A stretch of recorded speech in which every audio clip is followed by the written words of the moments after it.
So, oxidation reduction reactions are the last topic we're going to cover for the semester. So, the end is near. Um, Basically, oxidation reduction, or for short, redox,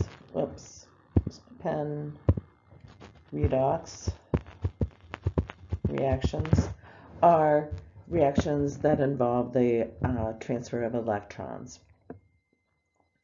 And we can write these as half reactions, which is what you're seeing right here. When magnesium forms that 2+ ion, and we have two magnesiums here, it loses 4 electrons. And this is just a chemical equation that describes that loss of electrons, which is oxidation. So oxidation is the loss of electrons. Oxidation is always coupled to a reduction. So if something loses electrons, something else has to gain electrons. And in this case, that's magnesium, because we're reacting magnesium and oxygen to produce magnesium oxide here. Oxygen is gaining 4 electrons. So it's picking up the 4 electrons that magnesium lost, or the 2 magnesiums, to produce 2 oxide ions. So this is reduction, or the gain of electrons. This is the complete equation. You can see that we have its balance 4 electrons on the right, 4 on the left. However, what am I looking at here? Oh, no, never mind. Everything's good and balanced. And those can cancel. So we get the overall reaction, 2 magnesiums plus molecular oxygen to give us 2 magnesium oxides. So you can add those half reactions together to get the overall reaction.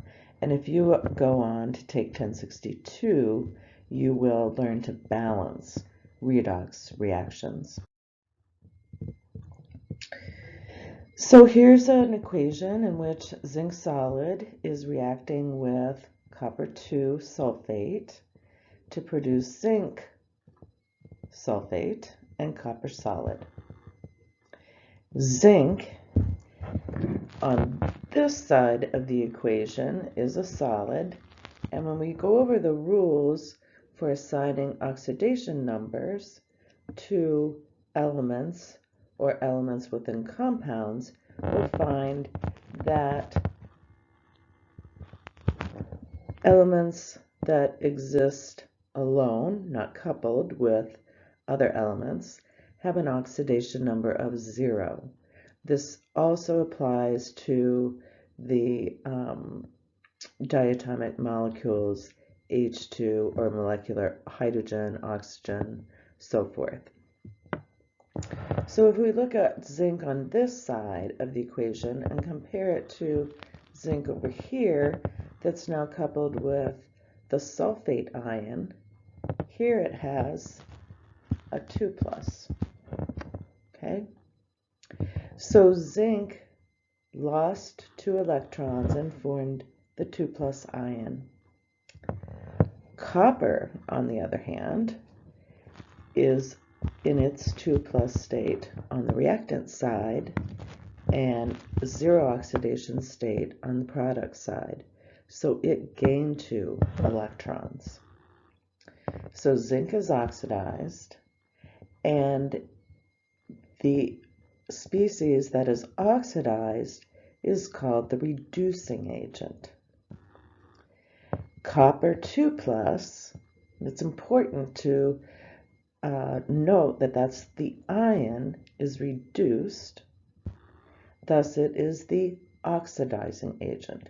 Copper 2+ is the oxidizing agent. So here's another example. Copper wire reacts with silver nitrate to form silver metal. What is the oxidizing agent in this reaction? So here we have the balanced chemical equation. Copper solid would have a 0 oxidation state. So I'm going to look at it on this side of the equation. It's paired with 2 nitrates, which are -1. So this is a 2+. So copper lost electrons, 2 electrons. And now I'm going to look at silver because it is in its most stable physical state on the product side with an oxidation number of 0. But on the reactant side, it's paired with nitrate, so it's a +1.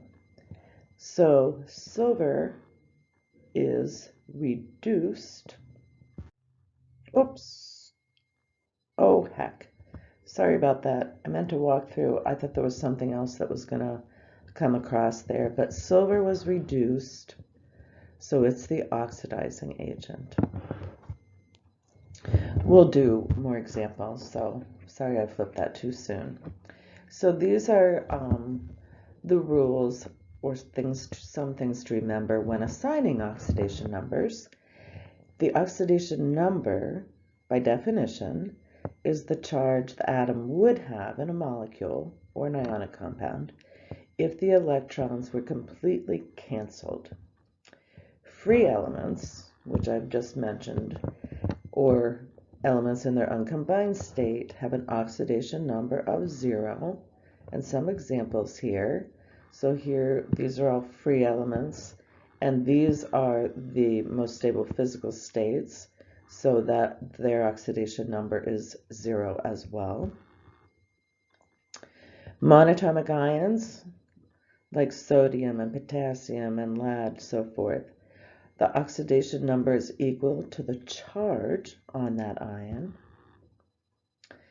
Lithium atom forms a +1 ion, so its oxidation number is +1.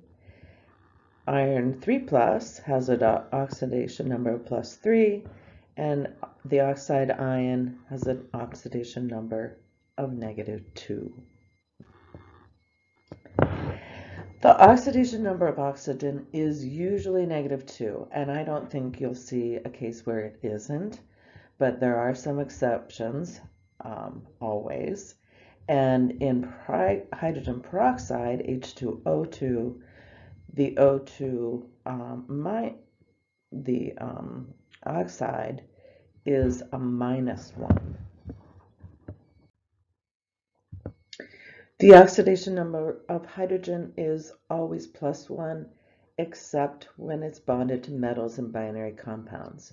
And in these cases, it's a -1. The main group metals, group 1A, 2A, 3A, or excuse me, 1A and 2A, are always +1 and +2. Fluorine is always -1. This is very important. The sum of the oxidation numbers of all the atoms in a molecule or ion is equal to the charge on the molecule or ion. So if the net charge is 0, the oxidation numbers must sum to 0. And oxidation numbers do not have to be integers.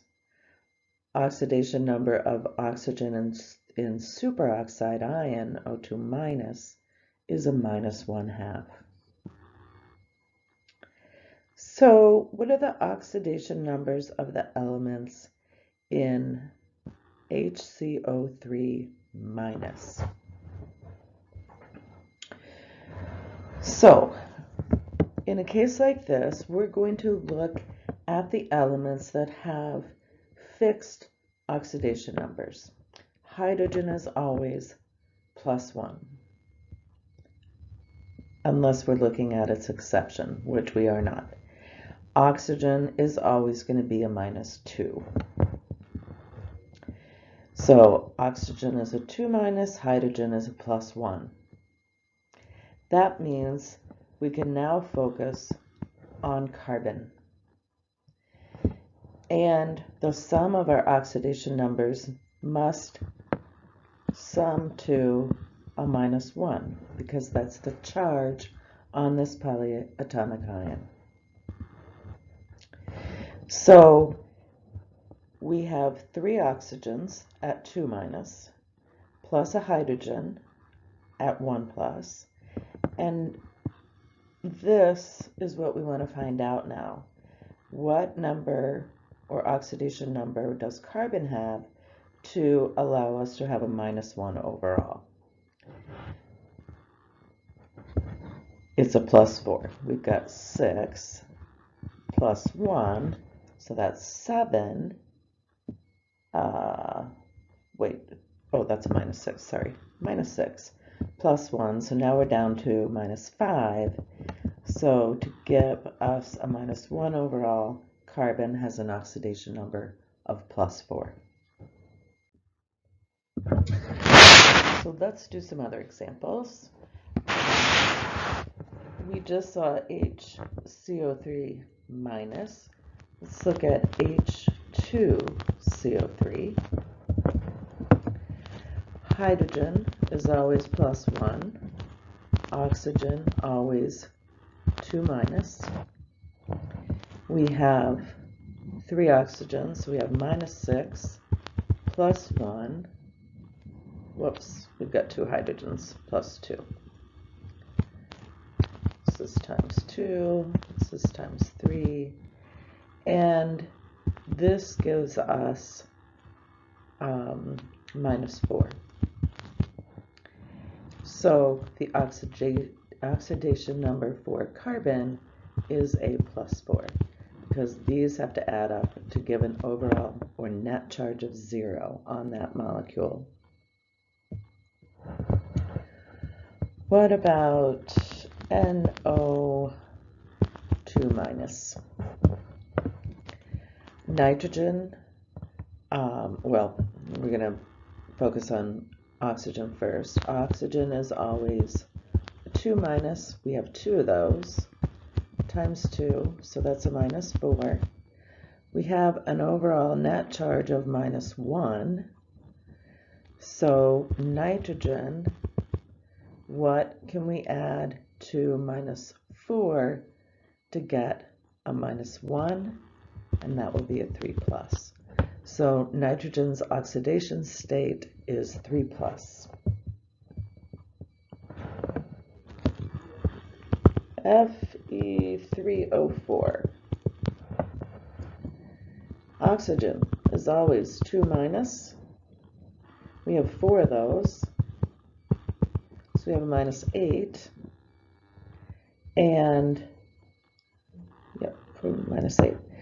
We have 3 irons, and so how do we get the oxidation state of iron? Essentially, we need to divide that -8 by 3, because we have 3 of those, because we're looking for the oxidation number for 1 iron. And that means we're going to get a fraction, and this is about 2.67. So remember, we can have fractions.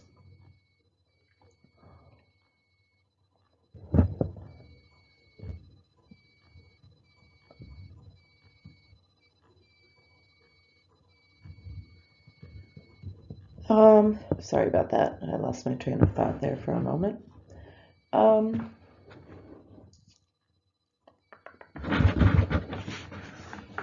Let's see what to look at. Let's look at ammonia. Hydrogen is always a +1. We have 3 of those, so we get a 3+ from hydrogen. So that means that nitrogen must be what? A 3-. So we get that 0 charge overall. How about N2O? Oxygen, whoops, didn't mean to do that. Oxygen is always 2 minus. So we have a 2 minus. Nitrogen, we have 2 of them. So to get 0 over all, nitrogen must be a +1. So nitrogen's oxidation number is +1. Up here it was +3. Here it was -3.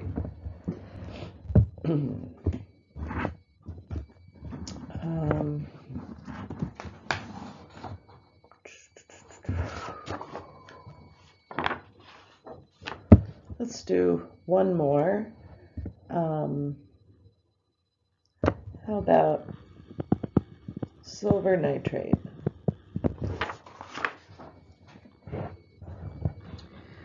Oxygen is always 2 minus. Silver, a 1 plus. So we're looking for the oxidation number of nitrogen. There are 3 oxygens, so that's a -6. We have one silver at a +1, so -5. So the oxidation number for nitrogen is a +5. Remember, I posted a couple of worksheets on D2L and additional handouts. They do have solutions to them as well, so I recommend that you practice, get some practice there. We'll do some other, we'll do some reactions in just a moment. But there are different types of oxidation reactions. Excuse me. Combination reactions. Here we're combining a generic reactants A and B to produce C. But a specific example here is 2 aluminums plus 3 molecular bromines gives us 2 AlBr3. These are both, I think they actually might give that, yep, sorry. These are both in their 0 oxidation states, but in the product, aluminum is a +3 and bromine or bromide is a -1. Decomposition reactions. So we have a generic compound C decomposes to A and B. Example here is potassium chlorate decomposing to potassium chloride and molecular oxygen. On the reactant side, potassium is a +1. It always is a +1. Chlorine is a +5 and oxygen -2. Potassium +1, chlorine or chloride -1, and molecular oxygen 0. And what I didn't point out above, and let's do that here now, when we determine what's oxidized or what's reduced, we're going to compare the charges between the reactant side and the product side. And aluminum lost electrons, so it was oxidized. And bromine gained, so it was reduced. So aluminum is the reducing agent and bromine is the oxidizing agent. Down here in this decomposition reaction, potassium charge does not change. However, the charge on chlorine does. It goes from a +5 to a -1, so it was reduced, gained electrons, and oxygen was oxidized, lost electrons.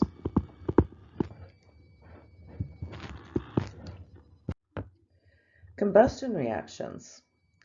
Some substance burned in the presence of molecular oxygen to give B. And here an example is sulfur plus molecular oxygen to produce SO2.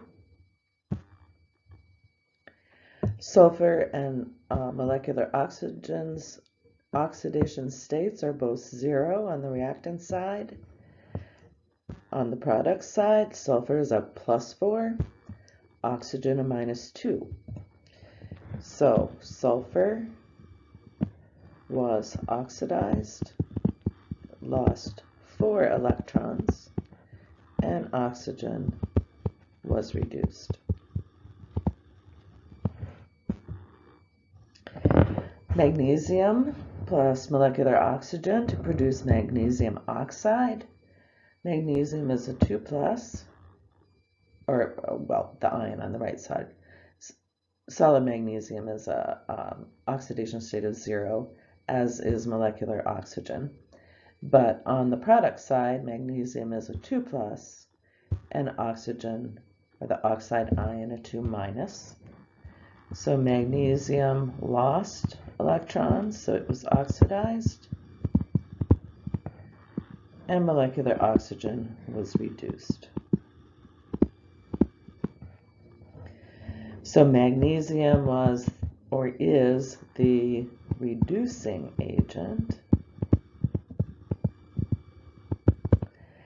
and molecular oxygen was the oxidizing agent. Remember, whatever reduced is the oxidizing agent, whatever is oxidized is the reducing agent. Displacement reactions. You've seen a number of these. An example here is strontium reacting with water to produce strontium hydroxide and molecular hydrogen. This is called hydrogen displacement. Strontium would have an oxidation state of 0. Hydrogen always +1 for us. Strontium on the product side is a +2, and hydrogen is 0. So strontium is oxidized, hydrogen is reduced. Metal displacement. Titanium is a +4. On the reactant side, magnesium, 0 oxidation state. Titanium on the product side, 0. Magnesium 2+. So titanium was reduced, and magnesium was oxidized.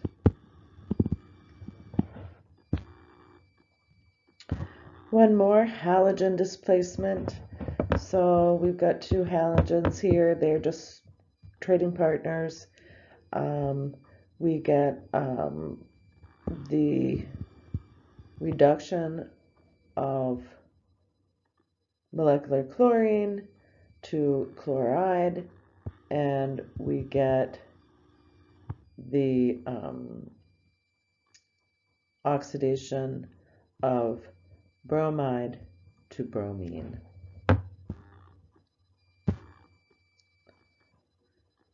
Oops. All right. There we go. Page didn't want to flip. So a couple more examples, or different types of examples that I'd like to go through before. Whoops, where was that? Here we go.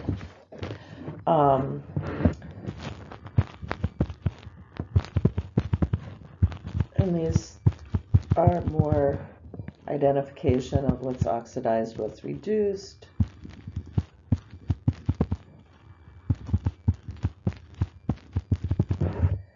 So again, comparing charges of the species on the left compared to the right, and chromium went from a +1 to a 3+, so it lost 2 electrons, so it was oxidized.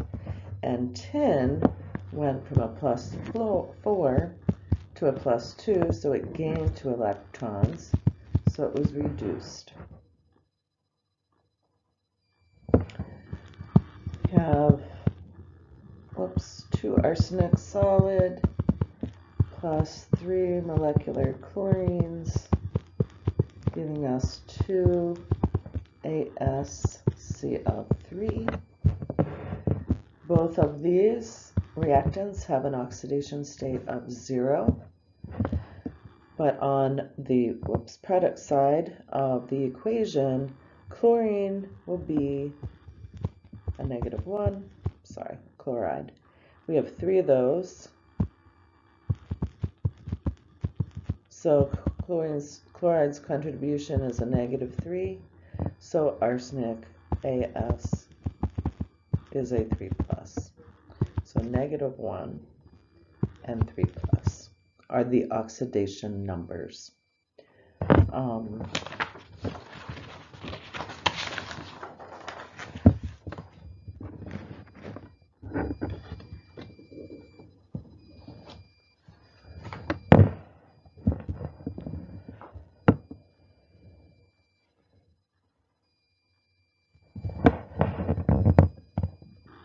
So I'm going to write 4 equations, 4Na plus O2, giving us 2Na2O, and 3O2 going to 2O3,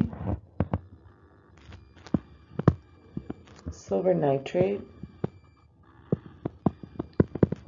plus sodium chloride, giving us AgCl and NaNO3, and Ki going to K plus I minus. Which of these is an oxidation reaction? And so let's look at these individually. In the first reaction, I'm going to put solid here, sodium and molecular oxygen have 0 oxidation states. What about on the right side of the equation? Now they're paired. Oxygen has an oxidation state of a 2-, and sodium is a main group 1A metal, so its oxidation state is a +1 or 1+. So that's a fit. Both of those oxidation states generally for us are going to be fixed.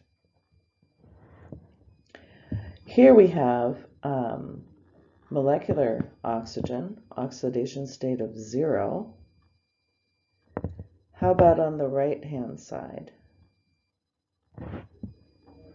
of this equation?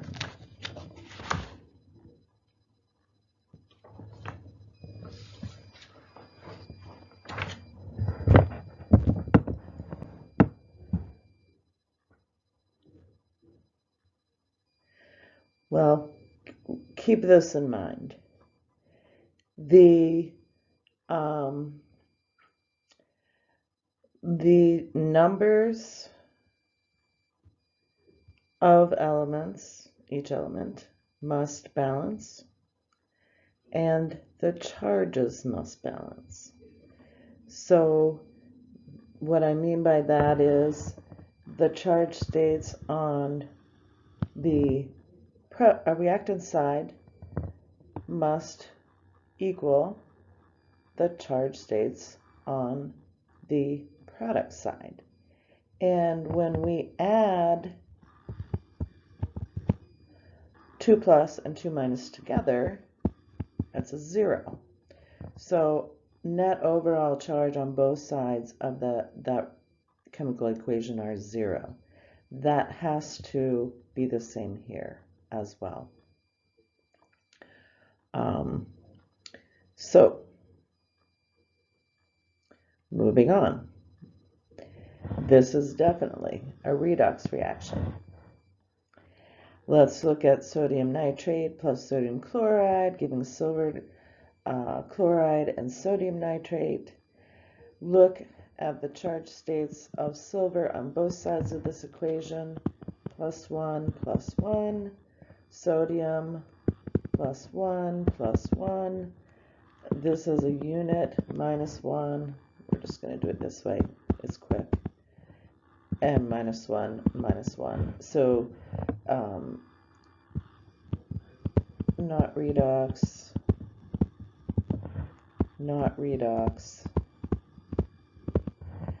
and this is a +1, this is a -1, so this is not redox as well.